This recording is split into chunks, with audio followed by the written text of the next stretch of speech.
Hello, this is the Wayward Moogle blog. You're listening to the Mooglecast. I'm the Wayward Moogle, and this is. Forge Moogle. And this is the Wandering Moogle. And today we're going to cover the topic of the negative and positive effects of MMOs on individuals. So I think I'm going to get this little thing started with our first question. And that is, how do MMOs work to positively affect social behavior? I think I'm going to have the Forge Moogle start with this one. Well, okay, so I've been an avid WoW player for 7 years, since I was a wee little Moogle. And, I can honestly say that it has affected me well as bad. Um, it has been able, it's been able to show that I can interact with people. It's given me confidence boosts here and there, learning, just meeting people. It's an easy way to get to know people real easily. You don't have to actually deal with going and trying to find them and get to know them. And, well, you do get to know them, but you don't have to be face to face. So it's a little stress reliever when it comes to, getting to know someone. It's really the anonymous chat room with pretty pictures. I mean, and it makes it a lot easier to get to know people when you're doing stuff as a group and together. And I'm sure the Forge Google here will agree to this, is the fact that some of us grew up without the ability to hang out with friends, and this was how we had to do it. Exactly. All of my friends moved away when I was real little from my street, and my closest friends lived all the way on the other side of town. It took an airship to get there. But you know, through WoW, I get to meet people, and it's just easier. I've made tons of friends over the years, and I've got friends that are still cool, and I've actually met some of them, and I don't know, it's affected me at least on that level for the better. Well, as you notice, a lot of what nowadays is social networking, and MMOs actually help do that quite a bit. In the Facebook, Twitter, all those things, they bring a good sense of talking to everyone. MMOs are just another way to express that and find friends fairly easy. In a lot of ways, pioneered the social networking before it was popular. Yeah. It set it off quite a bit. Really? Games like EverQuest, Asheron's Call, these Star are Wars all Galaxies, small stuff like that. It's that small things that make it bigger nowadays that you don't really notice. I was like, really? It's a social networking site with something to do in between. Exactly. Keeps you busy. Exactly. And I really think, the positive effects do outweigh the bad in a lot of ways. In that you do meet people, you hang out, and you build stuff. Like, I'm a better typer because of MMOs. I mean, that's definitely sure. I can't speak for my grammar personally, but I can bust out 120 words a minute when in the need to because of playing an MMO. Exactly. So, I definitely think that's a plus. Do we want to move on to the next question? I've said my piece. I think it's a good segue. Alrighty. Well, the next question is, what are the negative effects of playing MMOs? Yeah, going from really high to really low now. Aiming below the belt with this one, I see. No, but there really are a lot of negative effects for MMOs. Me personally, I've experienced one of the worst ones, and that physical inactivity. Yeah. Exercise does take a back burner when you're sitting there. You got a raid that's gonna take 4 hours. Well, I can go exercise or I can raid. Priorities tend to switch. You're sitting there. You got your cheese doodles on one side. You got your mana portion on the other. You're getting a little chubby, and yeah, that's just one of the negative effects. The other is that it'll be covered by one of the other questions, but it's really important that you learn how to not let it control your life, basically. Yes, a lot of people lose their lives to this. I had a bad time in my life where something bad had happened, and I kind of fell into the game, and I really didn't talk to my friends for months on end, and I'd sit in my room and I'd play WoW, and that was it. It's an easy escape. I think that's really the most dangerous thing that I could say about MMOs. That's very well said. Much like any other, I wouldn't say drug, but any other thing that you could easily get into, you could lose yourself to it, and that's really the biggest problem I think that you could bring up. But at the same time, it's coping. So the other thing about it too is that MMOs are specifically designed to Be addictive. Exactly, to be addictive. Suck It's you made, in. Exactly, it's made that you want to come back the next day to make sure you go do your dungeon. That You want to can be get there your month gear. to month and pay the Exactly, you want to subscription. keep coming back so that you can keep getting your stuff. There's a certain sense of achievement when you've worked real hard and you get your fucking tier 2 billion and it's amazing and you're one of the only people who has it and you look amazing walking around and it's just Yeah. But really, I mean, as far as things go, I think that kind of covers a lot of the negative effects in a broad range. Is that it's easy to escape and lose yourself to the MMO because a lot of the other problems fall into that. Social interaction with friends that IRL kind of fall to the wayside because you're playing the game and whatnot. And these are all things that go with that as an issue. So I think that covers it. To me, one of the most important things too is remember that while your online friends are certainly your friends, they're distance doesn't make them any less of a friend. Exactly. You still need to go hang out with your real friends. The ones that are there for you to solve your problems then and there, not the ones in Chicago, New York, Australia, or China Exactly. that you can't really do anything about. Exactly. And even then, like the Portuguese said, it's not something that you can discount because your friends in game are important and They're your friends. But I was like, there are still human beings on the other side of the keyboard, but you also have there's also human beings who can sit right next to you and pal around and do stupid podcasts together. Exactly. So moving on to the next question. Is the ESRB ratings necessarily mean you're ready to play an MMO? This is a really important question because the ESRB actually states in any online game you play that they do not rate the online interaction. Now, this is kind of a, gray area because most adults or anybody that reads the ESRB will usually take it at face value. It's a teen-rated game. I'm sure that everyone inside will act like good, honest teenagers. That's a damn lie. I can admit myself that I've had my experience many times ruined by people just being just gross and wrong. But at the same time, there's a lot of more adult things you can do in an MMO. Well, what it comes down to is it's the online element. Yeah. It's online, it's unpredictable. Online is online. You're going to meet people you've never ever 4chan, need we say more? Pretty much. People you've never interacted with before. People that personalities rub you the wrong way. It's getting along with those people and then going back to the fact that there are some raunchy people on the internet. And getting around that is pretty difficult when you have, millions of people on one little server interacting with each other on a daily basis? Now, that's not just to say that stuff like sex is the only problem with this particular topic. People are generally rude. If you take a 13-year-old, it's the anonymous thing. It's because they know no one can hunt them down and beat the ever-loving stuffing out of them. Yeah, it's the fact that to be rude. It's because they can, and there's no direct consequences to it. They know they can get your goat, and that's called trolling. But while staying positive, though, it's not that everybody in an MMO is rude and raunchy. And it's not like everybody on the internet is either. It's not like it's not like you're gonna walk onto. It's just the majority. Yeah. It's not that you're gonna walk onto an MMO and get instantly flooded by like red light district. It's.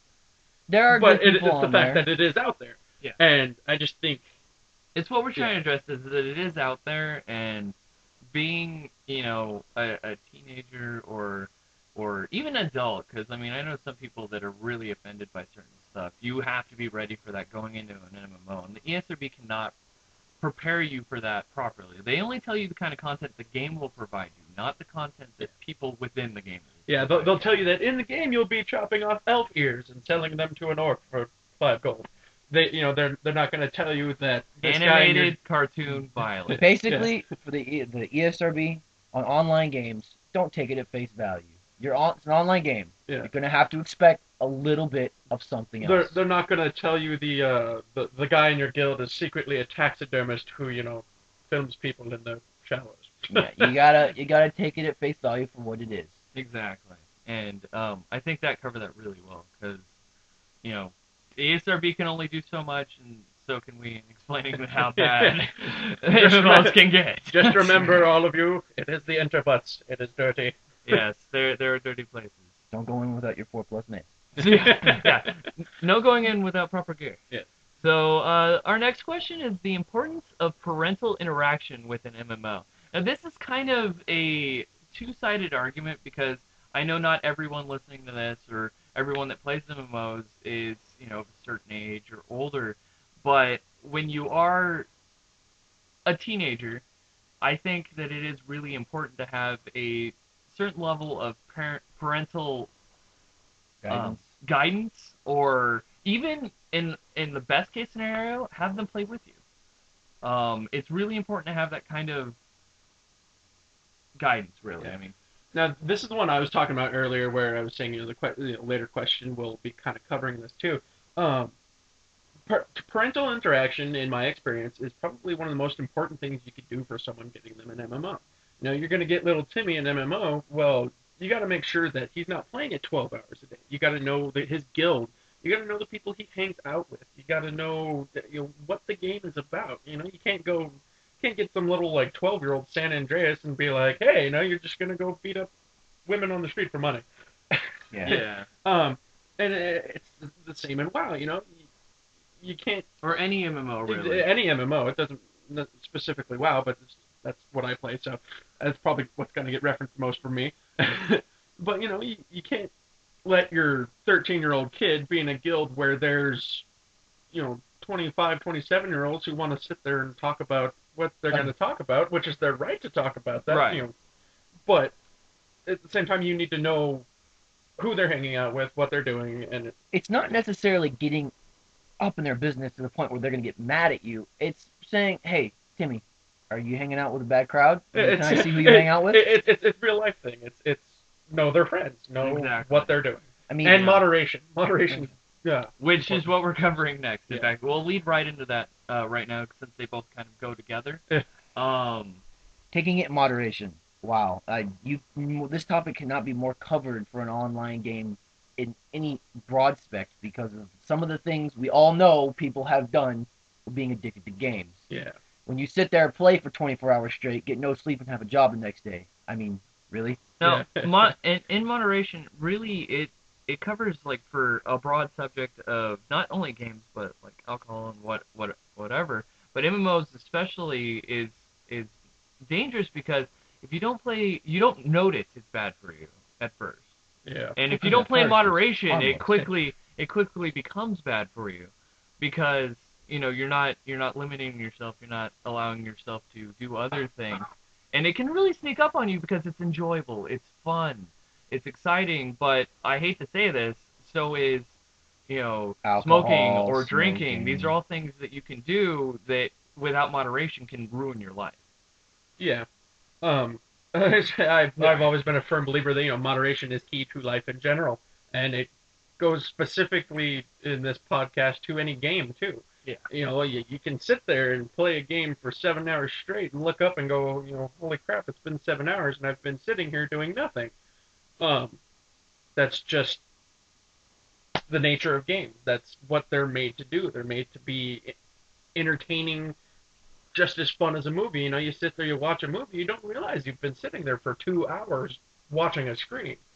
Now, 2 hours is moderation for me. 2 hours is moderation for a gamer. You do it in 2 hours and you go do something else Take for a a little break, bit. Yeah. go exercise, maybe get something to eat, make a little run for your parents, something, Yeah. Get your butt off the couch and move. Get up, get moving. I Now- can't really talk too much on that because, 7 years of not getting up and moving has led to But a chubby Forge move. at the same time, every warning pretty much on most games nowadays are play for an hour, get it for 15 minutes, come back.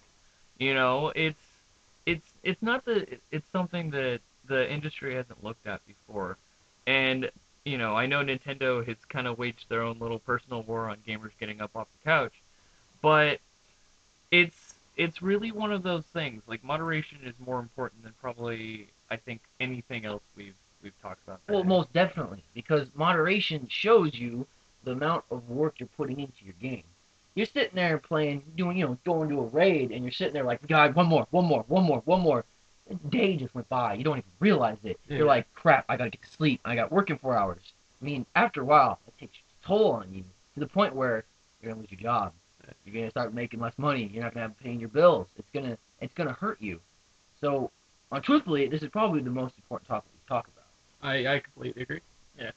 And like I said, it really does tie in most everything else we've talked about too, because parents have to monitor moderation. You know, ESRB talks about it as well. You know, and The social aspects, you know. a lot of guys, and what the Wayward Moogle was talking about earlier is that you know, even the game companies themselves, the people who make the MMOs, are telling you, get up, get moving a little bit, and, you know, then come back and play. Because, sorry, go ahead. Well, you know, I really want to get across is that, you know, even the game companies will sit there and they'll tell you, you know, they want you to play their game, but at the same time they realize that, you know, if you waste away playing their game or you sit there and you don't do anything else, it'll cause problems. They want you to buy the next game. Exactly. But in order to buy the next game, you need to have a job. They don't want you to sit there going, meh. Well, see, this doesn't just pertain to adults, which makes it sound like this pertains to adults and children as well. Kids sitting there playing the games, yeah, they would love it and play it, but then they start getting addicted. They start getting bad grades. They start getting in trouble with their parents and not being able to play. It's even worse than the adults. The Wandering Moogle knows a lot about this. Yes, as does the Forge Moogle. And I guess the Wayward Moogle too. Well, see, the adult aspect of the moderation can come in handy. I have tons of family that I know play online games. They have kids. Sitting down there and ignoring your 5-month-old infant, that's pretty bad. That is pretty bad. And I know parents that do that. I do too, actually. So moderation is it's pretty up there. It gets up there on that scale. And I certainly think we've kind of drilled into our audience that moderation is important. So to take it on a lighter note, maybe we want to spend a little while talking about some general stuff, try to get our listeners to know us a little better. All right. Well, I'm the Forge Moogle. I'm the technically the youngest, but I'm the older brother of the group because I'm the biggest. Really oh yes. And yeah, no, I help the Wandering Moogle and the Wayward Moogle, and I'm awesome like that. I mostly play, you know, MMOs, but I've been known to get down in some console games every now and then too. He rocks some pretty cool consoles. But you know, PC is the master race, so. Yeah. Okay. Would you? Okay, well, I'm the Wandering Moogle. As you heard my sarcastic comment to PC, I'm the console gamer of the group. I've probably lived on a Nintendo my entire life. I'm technically the oldest, but I'm also probably one of the younger of the group because my mind is kind of just out in left field. I have my respect for PC gamers, which is why I'm able to talk about this, for a lot of my friends are PC. So I'm able to take a grasp to it. But it's pretty hard for me to talk about this because I'm more console than I am anything else. Even though we're slowly getting him addicted to Dragon Nest. Yeah, I'm getting on the computer scale, but my heart will remain with my Wii all the way. So, I'm the Wayward Moogle. I guess you could say I'm kind of the... He's our moderation guy. I'm the casual hardcore gamer. I'm both PC and console, so it kind of rounds out this group pretty well. He owns every console, and he owns a crappy PC. Yeah. Yeah, it mixes in there. Yeah. But no, I run the blog obviously, and I do all that. But it just, you know, this kind of thing's really important to get my opinion out there. You know, get my friends' opinions out there because I think we've got something to say, and I'm hoping this podcast. We have a whole lot to say. Even if it just sounds like us dribbling over the microphone for a few hours. Yeah. I hope this podcast was able to kind of give you all a taste of what's to come in the future because we really have something to say and we have plenty of topics to cover in the future. So I really do hope you guys tune in again. And this is the Wayward Moogle. This is the Forge Moogle. This is the Wandering Moogle. Bye, Kupo! Kupo signing out.